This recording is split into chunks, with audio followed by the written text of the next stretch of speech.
এই ফুল সুন্দরী পিঠাগুলো শুধু যে দেখতে সুন্দর তা নয়, পুষ্টিগুণেও অনন্য আর একদম সহজ। চলো দেখবে কত তাড়াতাড়ি এতগুলো পিঠা বানিয়ে নেওয়া। প্রথমে আমি একটা হাঁড়িতে পানি গরম করতে দিয়েছি পরিমাণ মতো লবণ আর দিলাম কিছুটা নারকেল, এতে কিন্তু স্বাদটা অনেক বাড়বে। সাথে দিয়েছি কিছুটা জাল করা দুধ আর দিলাম ড্রাগন ফলের রস। এবার পানিটা ফুটে উঠলেই দিয়ে দিব চালের গুঁড়ো। বেশি শক্ত বা নরম না করে নেড়েচেড়ে চালের গুঁড়োটাকে সুন্দর করে সেদ্ধ করে নিব। এখানে কিন্তু অপরাজিতা ফুলটাও ব্যবহার করা যায়, সেটাতেও একটা চমৎকার কালার আসে এবং সেটাও পুষ্টি গুণে ভরপুর। এবার আমি একটা ডো হাতের সাহায্যে গোল করে নিয়ে একটু বেলে নিচ্ছি, বেশি একটা পাতলা করতে হবে না। এখন একটা বাটির সাহায্যে সাইড থেকে এরকম পাতার শেপ দিয়ে কেটে নিচ্ছি। আসলে এটা দেখে বুঝে নিতে হবে কিভাবে করছে। তারপর একটা কাঠি দিয়ে আমি এভাবে পাতার মতো শেপ দিয়ে নিচ্ছি। এটা কিন্তু খুব সহজেই হয়ে যায় আর খুব তাড়াতাড়ি হয়। আমি কিন্তু অনেকগুলো পাতা করেছি আজকে, বিভিন্ন রকম পাতার সাইজ দিয়েছি, আম পাতা, জাম পাতা, ছোট বড় চিকন।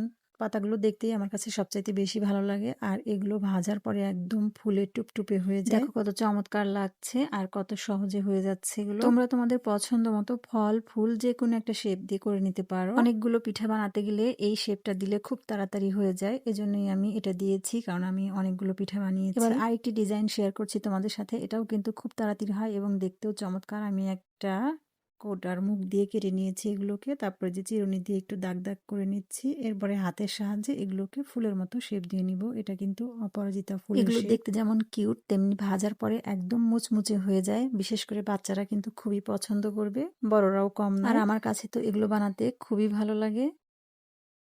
আসলে আমি খুব সময় নিয়ে কোনো কিছু করতে পছন্দ করি না। আমি চাই একটু সুন্দরও হোক, আবার খুব তাড়াতাড়ি হয়ে যাক। কাজ শেষ করতে পারলে আমার শান্তি হয়, বেশিক্ষণ সময় দিতে ইচ্ছে করে না। পাতা আর ফুলের পাপড়ি বানালাম। এরপরেও আরো কিছু পিঠা বানিয়েছি আমি, সেগুলো হচ্ছে ফুল আকারে দিয়েছি। বিভিন্ন ফুল পিঠা যেরকম আমরা বানাই সেরকমই তোমাদের সাথে সেগুলো কিছু শেয়ার করছি, চলো দেখবে। আর ভিডিওটা ভালো লাগলে চ্যানেলটা সাবস্ক্রাইব করতে কিন্তু ভুলবে না, আর সাথে একটা লাইকও করে দিও।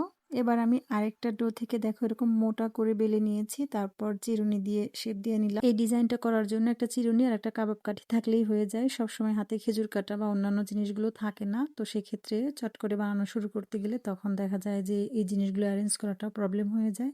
সেক্ষেত্রে চিরুনি, কাবাব কাঠি এগুলো তো থাকেই সবার ঘরেই, তো এটা দিয়ে সহজেই কিন্তু এই ডিজাইনগুলো করে নেওয়া। এখন তো ডিজাইন আসলে শেখার কোনো প্রয়োজন হয় না, কারণ বাজারে বিভিন্ন রকম ছাঁচ পাওয়া যায়, সেগুলো নিয়ে আসলে তো চমৎকার চমৎকার ডিজাইন পিঠায় তুলে নেওয়া যায় আর অল্প সময়ে অনেকগুলো পিঠাও বানানো যায়। আর এই পিঠাগুলো তো দেখলেই চোখ জুড়িয়ে যায়, যে কারোর সামনে পরিবেশন করলে তার মনটা খুশিতে ভরে উঠবে।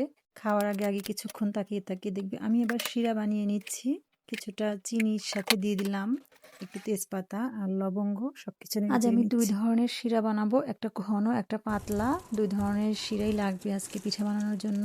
শিরা নামিয়ে রেখেছি, এবার পিঠাগুলোকে ভেজে নিচ্ছি। দেখো কিভাবে ফুলে ফুলে উঠছে পিঠাগুলো, একদম ফেটে গেছে। গরম গরম অবস্থায় এই পিঠাগুলো কিন্তু শিরাতে না ডুবিয়েই খেতে অনেক বেশি মজা লাগে, মুচমুচে মিষ্টি মিষ্টি লাগে এগুলো। দেখো কত সুন্দর লাগছে দেখতে। এখন একটু পাতলা করে যে শিরাটা তৈরি করছি সেটার ভিতর থেকে পিঠাগুলোকে আমি ডুবিয়ে নিচ্ছি, একদম ভালোভাবে ভিজিয়ে নেব এখান থেকে। তারপর সাথে সাথেই তুলে রেখে দিচ্ছি এগুলোকে, আর ঘন শিরাটা এভাবে পিঠার উপর দিয়ে ছড়িয়ে দিচ্ছি। এগুলো সব জায়গায় এগুলো হালকা মিষ্টি হবে, এই পিঠাগুলো খেতেও কিন্তু খুব ভালো লাগে। তো ঠান্ডা করার পরে আমি পিঠাগুলোকে বক্সে উঠিয়ে রাখছি। এই পিঠাগুলো কিন্তু এইভাবে 6 মাস পর্যন্ত রেখে খাওয়া যায়। সবার কাছে অনুরোধ থাকবে, ভিডিওটা ভালো লাগলে লাইক, কমেন্টস আর শেয়ার করো। নতুনরা পেজটাকে ফলো করে দিও, ইউটিউব থেকে সাবস্ক্রাইব করে দিও। Thank you for watching my video.